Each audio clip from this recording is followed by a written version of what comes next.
shares that we are looking to mop up as part of this buyback. Sony is planning to call off this proposed $10 billion merger.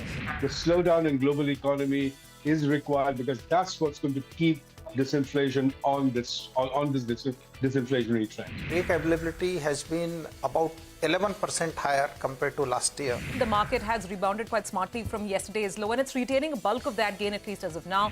Today, let's say we can go up to 90% utilization in next 2 years' time. We have an amazing joint venture with Tatas. These are people from the community that we're working with. Banking index was one which was underperforming yesterday, so it has come back with a bang. Nifty IT, Nifty Realty continue to do well.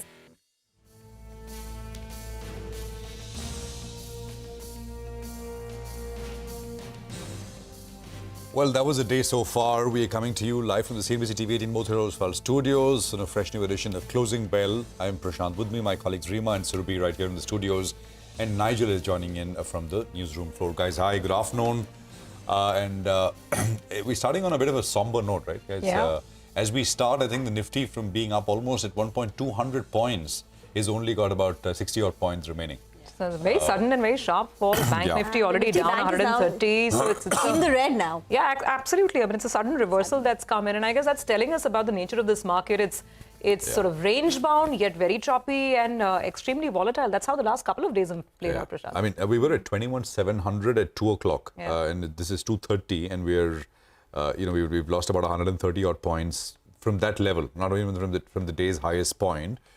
So that's a very, very sharp move. And that's essentially one of the points we were making in the morning, that while the start in the morning before markets opened, GIFT Nifty was indicating 125 points higher start. There was no trade back then. Although you could have, theoretically you can argue and say that we started 125 and added on a little bit more, and that would be true. But the point is that, it's more wait and watch. It's still range bound and, it's still up and down.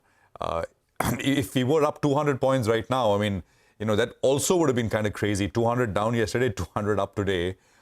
So in a way, this is more like it. There's the texture of the market is, the momentum, the up and up kind of daily moves that kind of ended, I think, last week or so. And January is more volatile and it's generally a little more subdued as compared to the last 2 months, which have been fantastic. So that's where we're at. I'll just put out two levels before we go any further. So we basically, by the way, the day's highest point came within 40 points of yesterday's high. As I said in the morning, only above yesterday's high, which is 21,763, could you kind of, that would be the negation level.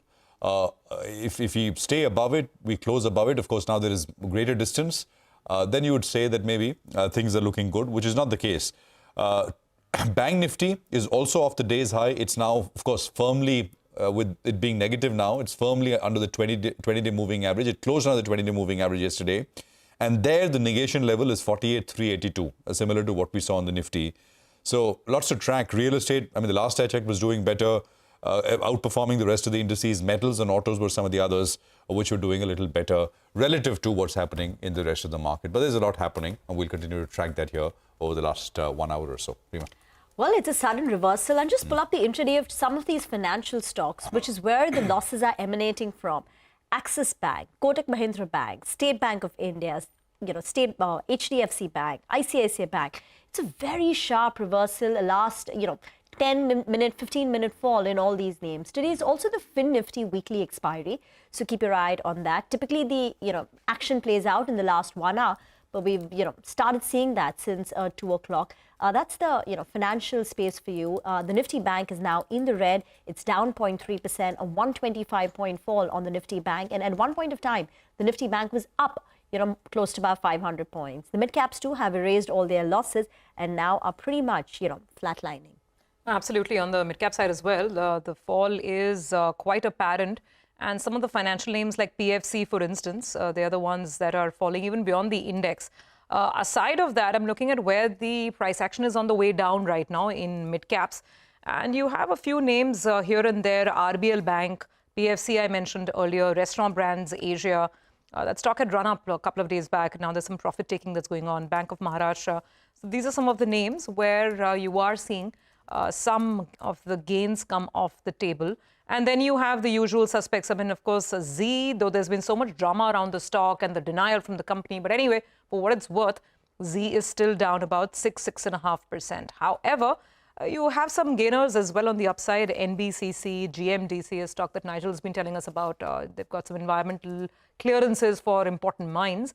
So news has kept those stocks afloat. But otherwise, Nigel, what a topsy-turvy afternoon. And we still have a good 55 odd minutes left. Well, that's right. Let's see what the Nifty Financial Services Index wants to do, right? And as we've been mentioning, the Nifty Bank, that's the one that holds all the cards. When it does well, we see the markets were up and about. Today, in fact, it's quite disappointing because at one point of time, it went past the 20 DMA. If we pull up the intraday chart, we plot the 20 DMA of the Nifty Bank as well. You'll see intraday we went above that level. And from there, we have corrected closer around 500 points. So that's a bit of a disappointment because you had the feeling that the Nifty Bank wanted to build on to those gains. So let's see how this goes. But the breadth of the market, still more stocks advancing than declining. So you like that. How do you trade, though, from here on? Mitesh Thakkar joins us. Hi, Mitesh. Morning. I think earlier this morning you were hinting, don't chase the gap up. And if you didn't do that, you'll be quite happy. But we're still up close to around 90 points approximately, 21,600. What's the call from here on? Well, I think, we actually were looking at the fact that this will be a market which will still be ranged. And therefore, you will see supply emerge at higher pivots. And I think 21,750, 21,820 were the two levels which I was watching. And we got a high of around 21,725. So it's still a market which is ranged. I think, not much happening on the trend side. And therefore, I think chasing gaps is not an idea. We suggested buying on declines. And I think now, again, we are focusing on the pivot of 21,500. I think around that is the area to buy with a 55 point odd kind of a stop loss. And that's the way it should be. On the stock side, Hero Motors is something which is showing good traction on the short-term chart. So buy here with a stop at about 40.55 or maybe 5 points below that 40.50 is what I recommend. And a target of around 42.25 can be looked at on the upside.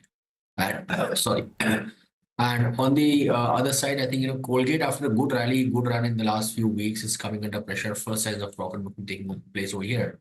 So that's a sell for a target of around 23.75, and I would recommend a stop plays around 24.70. Okay, got that. Mitesh, thank you for the calls. We'll come back to you after half an hour. See what the shape of the market is at that point in time.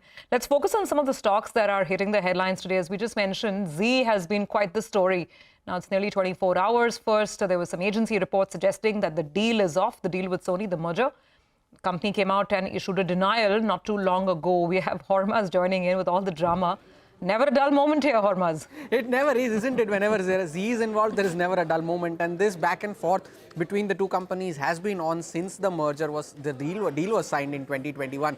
But just as you said, just a few minutes earlier, Zee Entertainment came out with a clarification on these reports, saying that the Bloomberg report of Sony's plan to terminate the merger is baseless and factually incorrect, and that the company is committed to complete the merger with Sony, and they are continuing to work towards a successful closure of the proposed merger. Now, earlier this morning, the stock fell as much as 12-13% in intraday trading, and that was on the back of this Bloomberg report which came last evening, which said that Sony is planning to pull the plug on this $10 billion merger. Now, what is the reason this time around for the latest standoff is that Sony does not want Puneet Goenka to become the CEO of the merged entity, and Bloomberg has reported this citing sources, and CNBC-TV18 did not have independent confirmation of this report. Now, as a result of which, if you can recollect, in August of last year, SEBI had barred both Subhash Chandra and Puneet Goenka to from holding any key managerial positions in Zee Entertainment, and this decision of SEBI was overturned by the Securities Appellate Tribunal or the SAT.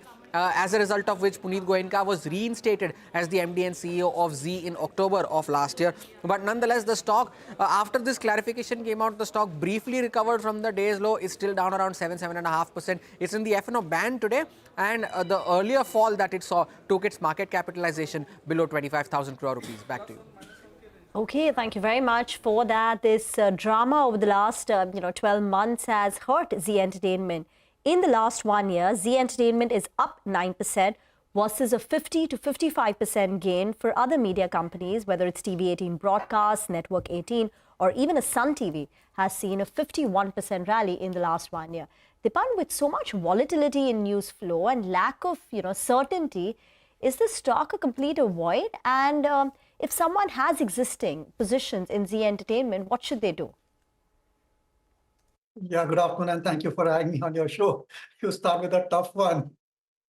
because if you're holding Z shares, then you're going to have a few such nervous moments because it's a highly volatile stock. And no doubt the prospects post-merger look very interesting. It'll be the largest media company and many profit centers and so many channels. So to an extent, the business will get de-risked. And mind you, advertising spends are going up, subscriptions are going up, and they also have the OTT offerings. So on a fundamental basis, it's an attractive business proposition. But there's just far too uncertainty around this merger. And I don't know the final outcome, the equity, the ownership, the management, all of those remain unanswered. So at least I'm not buying into these corrections. But the time to sell also is gone because valuations are attractive. So I think you just stay put. At least don't put fresh money into Z at this point of time. Well, if you've seen it through all this over the last 2 years, you might as well wait to see how this, ends. So according to Dipan, this is not the right time to buy or sell. If you are invested, just stay put. But let's now move across to IRB Infrastructure. That's the next stock on our radar, and it's fired up as toll collections have jumped 25%. Vivek is here with the details.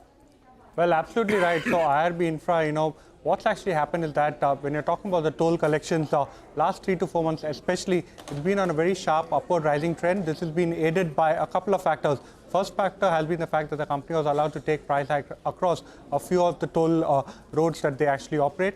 Along with that, traffic volume has increased quite substantially. And number 3, they've also gone ahead and onboarded a few projects where they've started collecting toll, which has also come into the figure collections that you're looking at. So looking at all of these, keeping in mind the context of the above 3 factors, have a look at the collections. December toll collections have come in at 488 crore versus 388 crore on a year-on-year basis, up 26% on a year-on-year basis. IRB InvIT toll collections has come in at 90.2 crore versus 77.5 crore, again up 16.5% on a year-on-year basis. So very strong toll collection continues for IRB Infra. The stock has been a significant outperformer, especially of late. Okay, all right. That's IRB Infra in the limelight today. Thank you very much, Vivek, for joining in. So some stocks that are catching the limelight. Dipan is, of course, with us. Good afternoon, Dipan. IRB Infra, any interest in this one? See, I think it's been a bit of a laggard compared to some of the other infrastructure companies. And largely, it is a road construction company. And large part of revenues come from toll collections. So from that point of view, we would prefer companies which are actually just doing engineering construction. And there are more interesting names like, say, ITD Cementation comes to mind. And if you want to be risk averse, then something like Larsen & Toubro also still may have provide outperformance going forward. But this stock, certainly, I think on a valuation basis, especially on a breakdown basis, is at attractive valuations. But I would say that there are better plays in the infrastructure space. Okay, all right. Hi, Dipan. Good afternoon. I recall us discussing ITD cementation, and boy, that didn't do well, right? The management, we had that interview here with CNBC-TV18. We visited their office, and it seems they walked the talk out there. But let's focus on one big loser today. That's Polycab, a rank outperformer, gaining market share, managing their margins, talking about doing 20,000 crores of revenues. But today, it seems the street is a little bit nervous, on reports of taxes, on reports of, some kind of faults with regard to the books as well. The management has come out and clarified that everything is erroneous and they believe that everything is clear. What would you do? Stock 8% down, buy into it, or wait for further clarity? See, per se, Nigel, I'm not that great a fan of Polycab. And that's because it's a pure and simple cable company. They're trying to get into other electrical products, but that entire endeavor has not been that successful. They're trying to go the Havells way, but not really anywhere close to that. So I'd just like to wait and watch. If you want to buy something in that kind of a business, then I think Apar Industries is far better. They have a nice global operation. They're into conductor business, transformer oils, as well as cables, all of which are firing on all cylinders. And the fact that they are diversified globally is an added benefit, and it does de-risk the business model. Valuations-wise, I think they're pretty much comparable. Apar may be slightly cheaper as well. So I'd like to go with that. And I think Havells also, I think on a business-to-business basis, and the kind of brands which Havells has got, and the track record, I would prefer that company over Polycab, which is still largely a cable company, which is still a B2B business. So, I would not like to pay such a high premium for that kind of a business entity. Got that. Anything on do you own JSW Energy, Deepan? I mean, stock's up some 8% today. I'm not sure there's some specific news flow, but there's a big move. No, Prashant, we don't have any interest in JSW as a measure of energy, as a measure of disclosure. But, all these private sector power companies, they are really going from strength to strength. And JSW Energy has a very ambitious expansion plan, more and more into renewables than ever before. And there are great M&A opportunities as well. I think the entire power generation sector has got a high degree of earning visibility and I would say regulatory stability, which is driving investments and keeping a lot of investors interested in it. And power demand, mind you, with rising GDP is certainly going up because of high urbanization and industrialization as well. So positive on JSW Energy per se, don't go by the past track record. I think a lot of plants are going on stream. And I suspect in a 2 to 3 year time frame, the company will be double its size in terms of power capacity, notwithstanding any M&A activity which may come through. Dipan, do stay on. By the way, the fall on the Nifty Bank has just gotten a little worse. At 2:30, when we started the show, the Nifty Bank was down about 130, 140 points. And now it's about a 200-point fall on the Nifty Bank. The Nifty is hovering around 21,550. So it's trying to find its feet around these levels of 21,550. Let's see whether it can hold. Get into a break. We'll come back, continue our conversation with Dipan. On the other side, we'll also be joined by Rajesh Kothari of Alf Accurate Advisor.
Welcome back. The Nifty's recovered about 20 points from the lows, went down to 21,550, now at 21,575. You can't see it with that big fall that we've had in the last 1 hour, but markets have stabilized now. They've stopped falling. Divi's Laboratory has seen a sudden spike in the stock. It's up close to about 1.25%. Dipan, another stock I wanted to get your view is on Yatra, the online travel aggregator. Now, it listed in the month of September. The issue price was 142. And the stock, 4 months down the line, is at 164. A mere 15% rally. And this is in the travel space, a segment which has, which is seeing some bumper numbers, very strong interest by investors. But Yatra seems to be given a bit of a pass. Have you looked at Yatra and the financials or any thoughts on the numbers? No, Reema, I haven't looked at Yatra that closely, and that's because it's a highly competitive space, and you want a business which is doing something innovative. So like RateGain Technologies, something which is quite an innovative play on the travel space, but again, very expensive, would like to buy at correction. And when you want to buy into travel, I think I just can't get beyond Interglobe Aviation. Disclosure, we and our clients are invested in it. I do feel that, Indigo, the way it is going, the kind of market share it has got, and the number of new planes it will add over the next year or so make it really attractive. And oil prices, of course, have corrected, and number of flights are increasing. The occupancy levels are great. From all points of view, I think they're entering into a great phase in terms of growth, and valuations also are reasonable. I think profits will surprise on the upside. So when I'm looking at the travel space, I prefer Interglobe Aviation over any other stock at this point of time. Okay, that's about the travel segment and your preferred picks there. Now, Bajaj Auto is also one of the stocks on our radar. The board yesterday approved a 4,000 crore rupee buyback at a price of 10,000 rupees per share, a big 40% premium to yesterday's closing price. We chatted with Dinesh Thapar, the CFO of Bajaj Auto, to understand what went behind this buyback math of a 10,000 crore price and the size of 4,000 crore rupees. Listen in. Essentially about 4 million shares that we are looking to mop up as part of this buyback. It's about 16% of our paid up share capital and free reserves, and therefore this is subject to shareholder approval, and we'll run through that process between now and the middle of February. We reflected on this and had an extensive discussion at the board, was to really use this as an opportunity to reflect on our performance over this last little while, which has really been quite compelling and really outperforming in terms of the broader industry. Will not end up diluting, because we think, with the current pricing that we've put out, it presents a very compelling proposition for investors and shareholders to really make their full entitlement. And therefore, if that was to be the case, the promoters will tender in line with their entitlement. To that extent, I expect post buyback shareholding for them not to be diluted. In fact, it might creep up slightly, because we've also got a 15% reservation for small shareholders over here. So when you do the maths on a post-buyback percentage, the promoter holding, assuming everyone tenders in line with their entitlement, should be at about the same levels or a tad higher. Okay, that is Bajaj Auto. Well, it's a sweet dilemma that investors are in, Deepan, on this one. I mean, if you're holding the stock, you've been riding high on this 50% rally over the past 1 year. You have a buyback at 10,000 rupees, but then you have prospects of the company continuing to do well, given how confident they're sounding. What would you do here? No, I think the stock has rallied significantly, and buying at these levels, even for a buyback arbitrage, doesn't really make sense. I think wait for a correction. Within the two-wheeler space, I thought even TVS Motors and Eicher Motors also will play catch-up with Bajaj Auto when the numbers are perhaps declared. So by and large, if you're a shareholder, just enjoy the ride up and remain invested, but I wouldn't want to buy at these levels. Okay, all right. Deepan, what about a couple of these other names that we're looking at? In today's trading session itself, you have Vodafone Idea that's down closer around 5% approximately. What's the view out there? Will you look at it? I mean, there is hope that maybe, in fact, something's got to give. And if it survives, will you look at Indus Towers? That's the alternate way of playing it. Yeah, well, I think Indus Towers, first disclosure, we and our clients are invested, and that's a more interesting opportunity than Vodafone. And no doubt, I think if Vodafone does get into a situation, then Indus Towers also will get certainly impacted, but I think to a lesser extent. And right now, I think, unless there is some finality on Vodafone's future in terms of fundraising, and once its survival is ensured, only then one could look at both these companies on a fundamental basis. Right now, the uncertainty is just too high. And mind you, the fundraising from Vodafone has been getting delayed by many quarters, and this is the best possible time for them to do a fundraise. And if they miss this bus, then I think it's going to be very difficult for the Vodafone to service its debt. So I'd be a bit cautious in both Vodafone as well as Indus Towers. And on a side note, I think Indus Towers is now trading at a slight premium to the recent M&A deal which took place for ATC, which was bought by a private equity. I think it was BlackRock. I'm not completely sure. So from a valuation perspective, also, I think Indus Towers is fairly valued. All right. Deepan, we'll leave it there. Best time for everyone to raise money, right?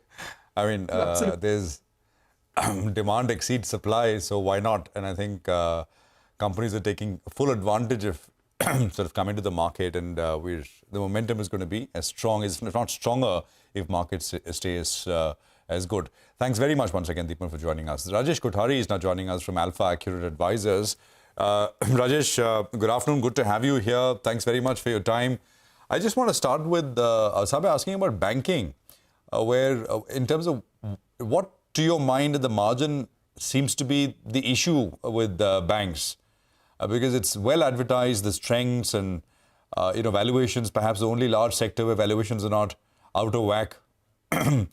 But stocks just refuse to perform.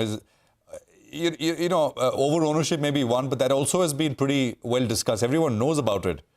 And still, majority of the funds, PMSs, etc., are overweight the sector. So just your thoughts there. Well, I think, fundamentally the things are well in place. The good thing is that the loan book growth is still going to be good double digit. I think that is going to be the key factor. On the net interest margin front, I think Street was always, if you look at last year also, and if you divide the last year in 4 quarters, the estimates kept changing significantly. Earlier, everybody thought that second half 2023 interest will decline and therefore something will happen, but that didn't happen. And then everybody had to upgrade their numbers. So right now people are assuming that net interest margins are going to reduce, and everybody is expecting therefore the NII growth, net interest income growth, is also going to be subdued around say 9 to 12% for the sector in general. So that's basically the underlying assumption. But I think the key question here is first on the loan book growth. If the loan book growth remains solid, the non-food credit growth remains solid, then it is only question of time when you will, once you get the high base over. So I think it is more of a base effect. But important, it is the underlying asset quality, and that remains strong. So I think, yes, right now Street is a little bit, stocks are not performing compared to where the market is. But you know how the markets are, am I right? You always get 1 week out of 52 weeks, which is more than enough to, do the entire outperformance for the full year. And that's how the stocks behave. Absolutely, Rajesh. And we saw that in 2023, right? I mean, just those 6-7 weeks, November to mid-December, it was absolutely breathtaking. Rajesh, we want to discuss life insurance as a sector with you because there's so much happening out here. Just allow us to look at the monthly data which has come through. So the data for the month of December is out. It seems HDFC Life is lagging its other peers. We have Upasna here with all the details. Upasna, fill us in on the numbers. Well, life insurance is a sector that remains in focus today as life insurers have reported a healthy growth of numbers for the month of December in terms of AP and premium growth, with SBI Life and Max Life topping the list. Well, SBI Life has recorded a double-digit growth of almost 21% in its premiums on Y-on-Y basis, and AP has also seen a growth of almost 22% on Y-on-Y basis, followed by Max Life, which has shown a premium growth of almost 18% on Y-on-Y basis, and AP growth of almost 22% on Y-on-Y basis. Now coming to ICICI Pru Life, it showed a single-digit premium growth of 3% on Y-on-Y basis, and even AP saw an uptick of almost 3% on Y-on-Y basis. Now, HDFC Life also saw a premium growth of just about 3% on Y&Y basis, which remained muted, and AP also saw an uptick of almost 3% on Y&Y basis. Now, as compared to the private players, LIC reported a good set of numbers with premium uptick of almost 94% on Y&Y basis, and AP also saw an uptick of almost 23% on Y&Y basis. Wow, those are some really breathtaking numbers from LIC, and it's not very often that we have that kind of growth by the public insurer over the private sector names, and HDFC Life lagging the others. That's also an interesting trend in December, but perhaps year-end factors, holidays, etc. also playing their part. Rajesh, come in on life insurance. If we pull up the chart of any life insurer stock for 1 year, it's very volatile and very, very sort of chaotic because there have been so many regulatory push and pull factors here, right? From taxation at the start of the year, now there's talk about higher surrender charges, etc. How are you positioned on the sector? We have a zero exposure to this sector as a direct play. We prefer to play it indirectly by holding the large banks who in turn are having stakes in their insurance business, be it life, be it general or even AMC business.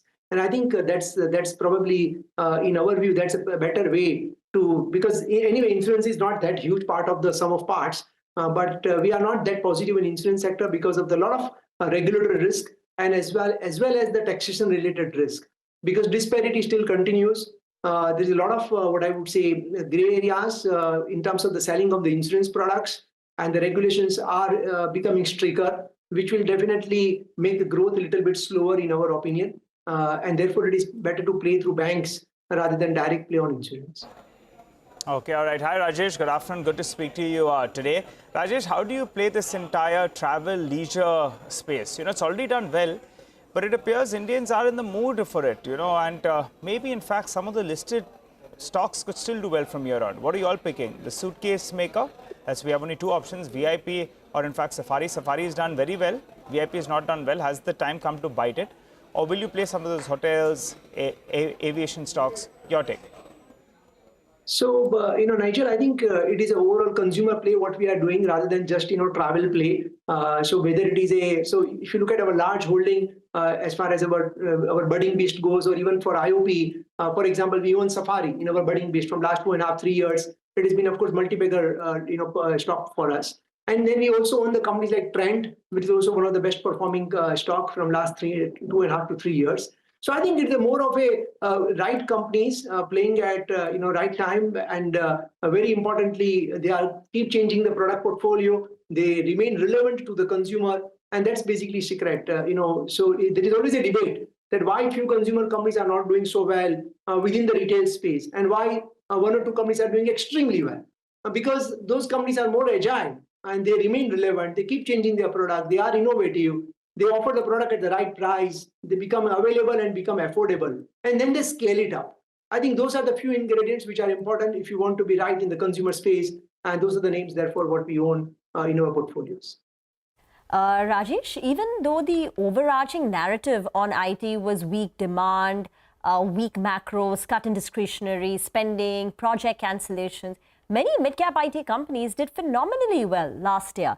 Cyient is up 173% in the last 1 year. Birlasoft is up 145%. Even a company like Persistent has seen an 80% growth. So if you pick the right stock in the IT space, you would have done very well. Do you own anything in the IT universe?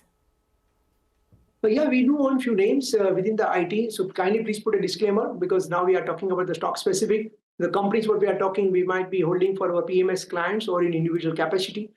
So we own, for example, Birlasoft, we own Coforge, we own KPIT Technologies. So these are the few names in the mid and small cap space, what we own. By the way, these are now no more small companies.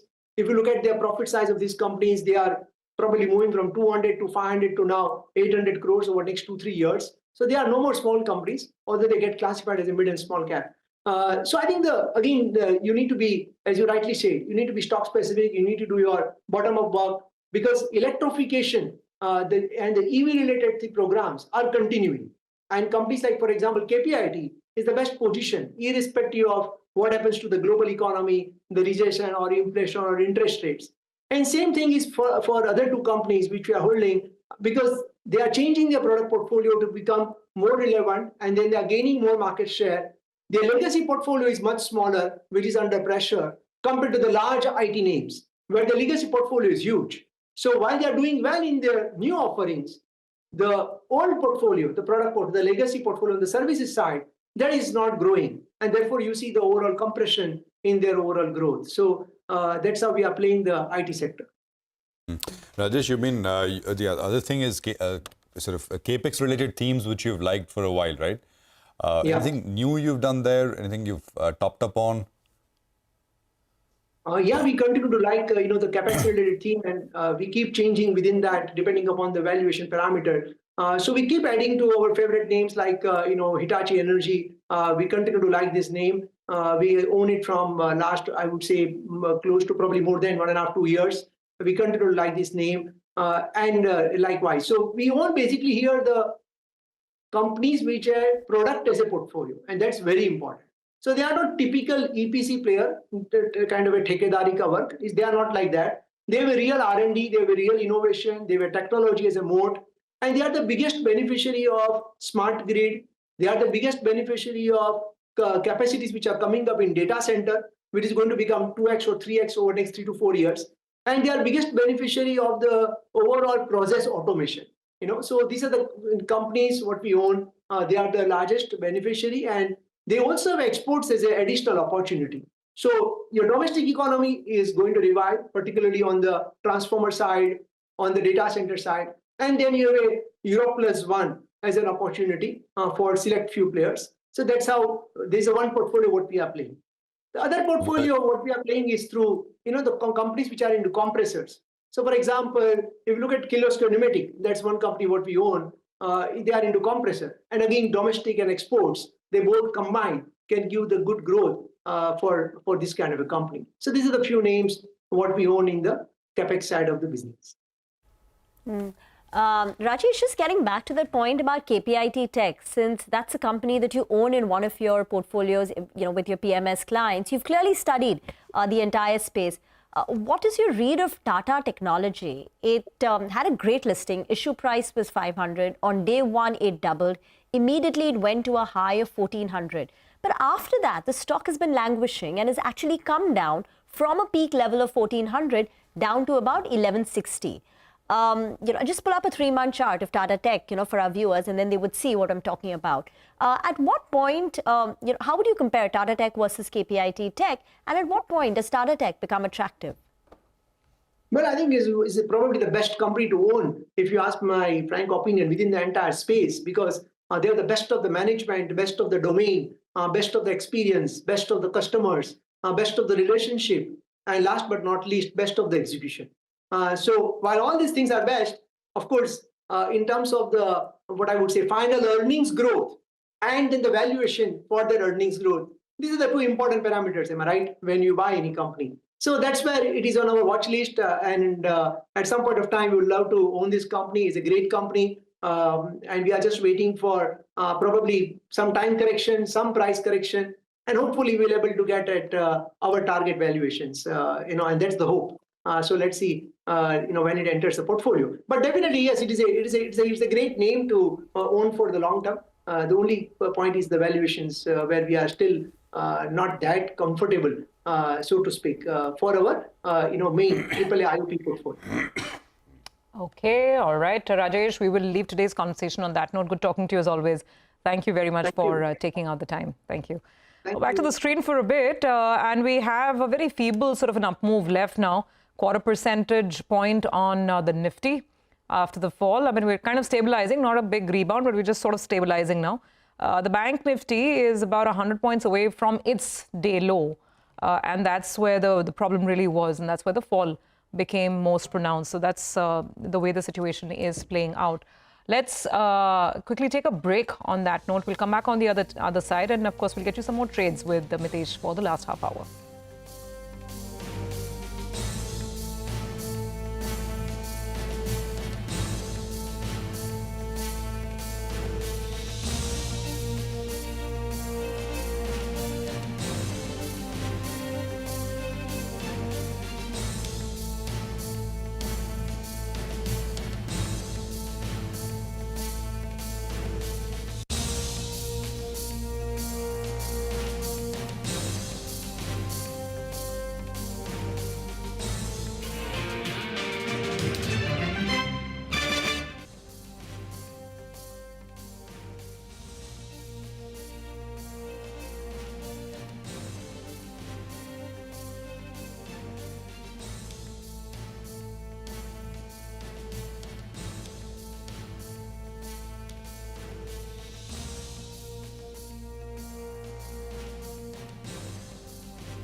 Welcome back. Well, no signs actually of any kind of big recovery, so I don't think we're going to get past the 21,600 odd mark. The Nifty Bank has slid down a little bit more, and the Nifty Financial Services Index as well. After the initial downtake, it's struggling to recover as well. Let's get in Mitesh Thakkar. Mitesh, well, you said you're looking to buy the dips, I think, on the Nifty. If that is still the case, then where does your stop loss come in at on the Nifty? So Nigel, my spot buying zone is closer to about 21,520, 530, and keep a stop below 21,465. I think that's the way we'll approach it, believing that 21,500, 480 pivot will hold on to the support. And we'll continue to trade in the range and keep going up. But in case the stop loss gets triggered, then I think 21,200 is a possibility which could happen on the downside. But that should be it. I'm still believing that this is more of a pullback come consolidation rather than a full-fledged correction. Okay, in terms anything specific you'd want to trade, Mitesh, stock-wise? Prashant, I think, the stock of DLF has been showing good strength, and entire real estate pack is doing well. So DLF can be taken as a BTST with a stop at 783. Look for target of 805, 810, possibly for tomorrow afternoon. And on the other side, on the sell side, I would want to have HDFC Bank as possibility, giving or completing this pullback to about levels of 1630. So sell here with a stop at, or estimate here with a stop at 1660. Okay, all right, got that, Mitesh. Thank you very much. You have a good rest of the day, and we'll catch you with the market action tomorrow. For now, let's move to an exclusive conversation. Starbucks CEO Lakshman Narasimhan, in conversation with Shireen Bhan, has said that Starbucks is very excited about the India opportunity. The company is aiming to open 55,000 stores in the country over the next 5 years at the rate of 1 store opening every 3 days. Listen into the excerpts from this conversation. From McKinsey to Pepsi to Reckitt and now Starbucks, Lakshman Narasimhan has seen a steaming rise to the top of an iconic American brand.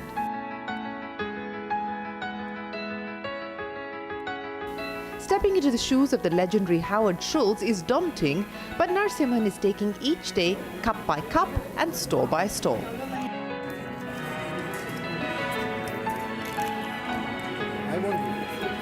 Almost a year in, he's stirring up his strategy to make Starbucks even more global, doubling down on digitization and ensuring that the iconic coffee chain becomes much more of a lifestyle brand.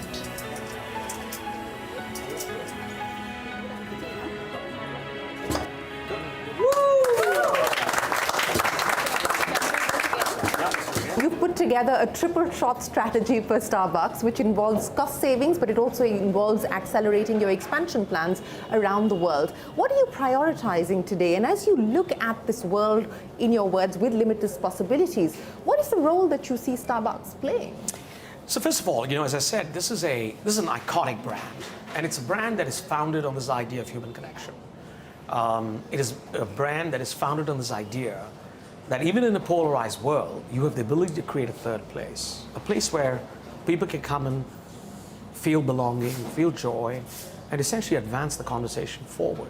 To that end, we said this triple shot in reinvention was about, first, it's about elevating the brand. Get the brand, take it even better. We've announced the Starbucks Arts Prize, which is a $1 million prize a year for an artist who's cutting edge into 38,000 stores, walls inside the store, walls outside. Elevate the brand. Innovation, products, huge amounts of potential there. The second is about us strengthening and scaling digital.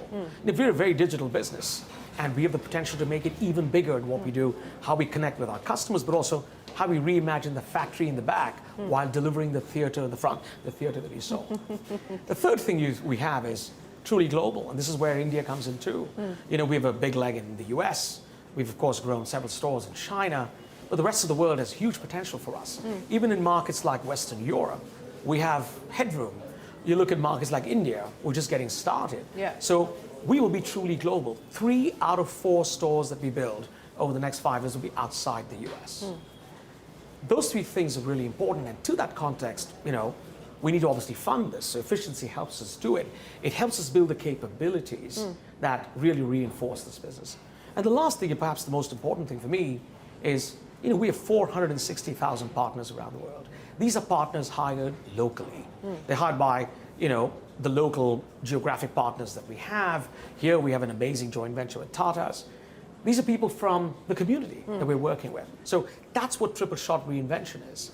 And what it does is it gives us comp growth of 5% in the long term, double-digit revenue growth, and earnings growth in the 15+% range. All that put together helps us create a financial result. But in so doing, we meet the needs of all the stakeholders. We have partners, customers, the farmers and coffee, the community, as well as the environment. You can catch that entire conversation at 7 p.m. this evening and also at 9:30 p.m. only on CNBC-TV18. Okay, we do have to take a quick break, but when it comes to the market, obviously the next big event for us here in India is the Q3 earnings season. We caught up with Gautam Duggar today, head of research institutional equities at Motilal Oswal Financial Services, on some of his top sectoral bets and how he's looking at the market as we get into earnings season. This quarter is going to be a bit lackluster, and given the fact that you have more furloughs this time, and the commentary which has come in, from the other companies too over the last 3-4 months, the expectations are really muted, Prashant. So much so that just statistically, this is the first quarter after 26 quarters where we're expecting a YOY decline in IT earnings. Auto volume numbers are already there; they have been disclosed. So, as far as the sector is concerned, from our model portfolio stance, we moderated our overweight there. We are largely equal weight now. Two-wheeler, obviously, there is clear positive shift in demand patterns over there, as we witnessed over the last 2 quarters.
Welcome back. Well, as we speak, the Sensex has moved into the red. The Nifty as well has dipped a little bit, and the Nifty Bank has taken a leg down, and now it's approaching that 47,000 odd mark. So let's get in Jay Bala from cashthechaos.com, who joins in on the show.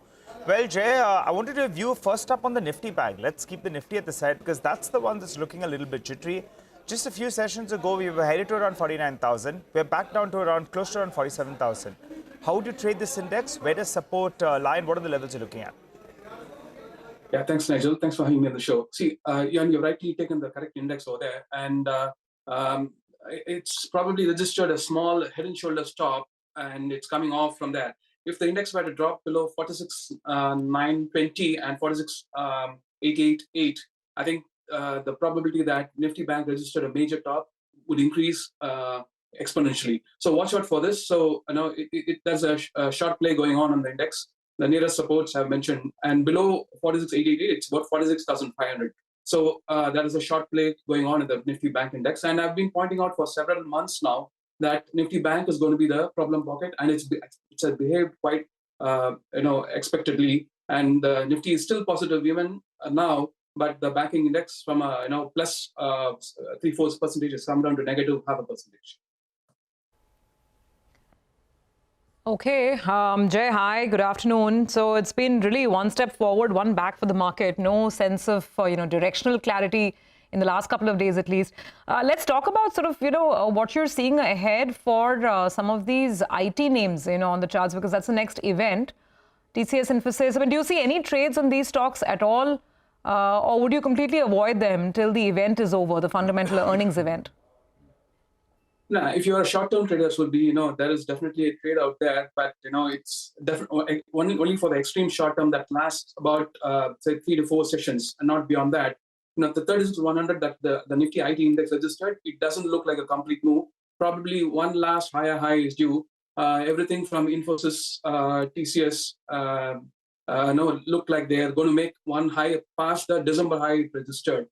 So the best out of that is probably HCL Tech probably heading towards 1,600 and a stop at about 14-15 would make a lot of sense. But as I said, it's an extreme short-term trade. If you want to pick up other IT names too, something like a stop below the 4th of January, 3rd of January low that the market registered for each of these IT stocks, that will be the stop. And we are looking at a swing high past the December highs. Okay, I got that. By the way, Ajay, does your views kind of, are they in sync with what you're seeing out there in global indices, etc. as well?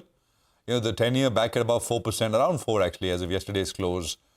Or these are largely independent. I'm saying independent because, the Indian market has been in a different league in terms of outperformance. Really. So it's really been unaffected by everything which has been happening in the world. So just your thoughts there. Yeah, it may not be reacting in a lockstep fashion, but definitely it's going to bear an impact. The US 10-year release is extremely important, and my view that for the 24 months time frame or slightly over that, the US 10-year release are heading for 800 bips, and as I've been saying since the last week of December, the next economic data is probably the last one that's going to be inflation friendly. In the sense, it's going to cooling. Like when I say inflation friendly, it means cooling off inflation. But beyond the next data, the CPI print is probably coming on the Thursday, and probably even that could be having an impact.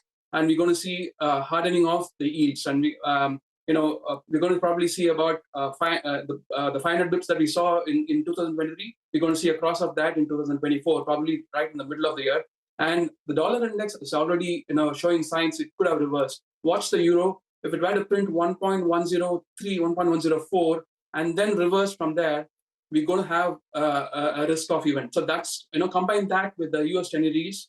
If the US 10-year yields were to cross 440 bips, we already have a bottom in place, and we're going to have a very sharp rise in the US 10-year yields. So 8, you're still holding on to that? So we'll at some point we'll cross 5 and then go to 8, the US 10-year. That's your view. Absolutely, there's it's very close to being cast in stone, but because nothing is sure in the market, everything is probabilistic. There is no change in my view that from by 2028-26, maybe even shorter. But I'm just being conservative. we're going to see very sharp rise in US 10-year yields, and concomitantly, we're going to see the rest of the world shadow the US 10-year yields, and they're also going to raise the rates. And inflation is probably, the message from the market is that inflation hasn't cooled off. It's probably going to come back with even more vigor, and probably Fed is going to pedal back when it comes to cutting rates. Hey, well, Jay, that's not the base case narrative, even the worst case narrative that most market participants are working with. Everyone's, looking forward to this nice Goldilocks year with, rates moving down, etc. But anyway, you mentioned the 10-year yield on the equity side, or even any other asset classes. Is there anything else that's corroborating that view, where you're seeing the charts flash red? US 10-year yield is one.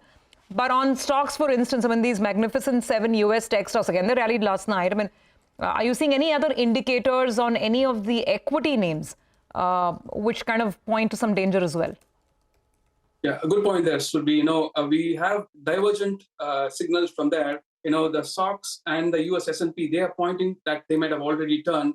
But, we don't have that confirmation from the Dow Jones Industrial Index. So, we are still waiting for further confirmation. But, copper is looking slightly shaky. And if a copper were to drop below 3.72, there is a 25% drop coming for copper. But my view is that, as I said last week or 2 weeks ago, one final high is probably due for copper, but that's a corrective rise. It's probably going to push past 4.02 and change.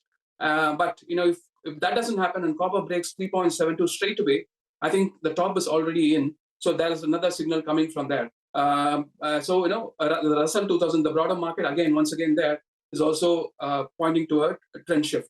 But as I said earlier, the Dow Jones blue chip index hasn't given the confirmation yet. It's still saying that it's probably got higher highs to come through. Jay, any quick thoughts on these consumption, the FMCG names, which have been under pressure over the last 2 days? Fundamentally, the business updates have not been great, but technically, what are the charts telling you? Yeah, I think FMCG names are going to be at least temporarily a strong pocket. My belief is that it's still got one more higher high to come through, probably closer to 60,000. And it may not be led by ITC. It could probably be led by Britannia and Nestle. They are the stronger ones at this point of time, but it still looks like an unfinished move for me. So probably expecting 60,000 to get registered, led by Britannia and Nestle. And I expect that to, be the probability of a top could be there, but we'll watch as the markets unravel. But right now, it looks like an unfinished move. So Nestle and Britannia with higher highs. Okay, all right. Jay, we'll leave it there. Thank you very much for joining us here on this edition of Closing Bell here on CNBC-TV18. Appreciate it very much. Thanks for your time. Well, the markets pulled back. The Nifty, I don't think went into the negative, went into the red, although it went very close to being in the red, about 6 or 8 points on the day, and then came up a little bit. So 40 points higher on the Nifty. We are at about 21,553. The bank's index has been the weaker of the two, 0.5% lower, 47,230. Midcaps and small caps absolutely flat in trade today. Just a quick look at sectors which were under pressure. Media, of course, largely because of what was happening with Zee. Apart from that, banks, I think we already mentioned, not very much. FMCG maybe 0.25%, and oil and gas, nothing actually. It's just banks, both private and public, and FMCG, the 2 or 3 sectors which were down as a whole. Otherwise, most sectors were up and about. Not anything large, but still in the green. So it's a subdued close after what was a very promising start in the morning. Prima. Okay, let's run you through some of the big drags today. Consumption was under pressure. So the top Nifty loser today was Britannia with a fall of 1.2%. Nestle lower by 1%. Asian Paints too under pressure. Banks sold off, particularly in the last 1 hour. The biggest loser in the banking universe was HDFC.